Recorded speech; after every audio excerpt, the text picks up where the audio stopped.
እግዚአብሔር ኃይልም አለው ፍቅርም አለው። ከኃይሉ ይልቅ ግን በፍቅር ተደሰተ። መግደል የሚችለው ሊሞት መጣ።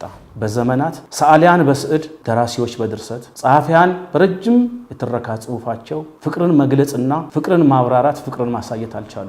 አምላካችን ኢየሱስ ክርስቶስ ግን በማዕከለ ምድር በቀራንዮ አደባባይ ከሰማይ ዝቅ ከምድር ከፍ ብሎ ፍቅርን የሚታይ የሚጨበጥ አካላዊ ያደረገው። የሚያየው ወንድሙን ሳይወድ እግዚአብሔር አምላክን ግን እወደዋለሁ የሚል ሰው እሱ ሐሰተኛ ነው፣ እውነትም በእርሱ ዘንድ የለም ይላል።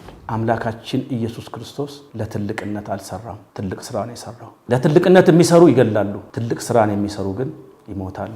አንድ ዋናተኛ የሰጠመን ሰው ዝቅ ብሎ ከስር ወደ ላይ ሲመታው እንደሚያወጣ ሁሉ አምላካችንም በጣም ዝቅ ብሎ ነው እኛን ከፍ ያደረገን። አንዲት ሴትዮ ነበረች፣ ቆንጆ ልጅ አላት፣ 18 ዓመት ሞላት፣ ቆንጆ ልጅ አላት። ምን አደረገች መሰላችሁ?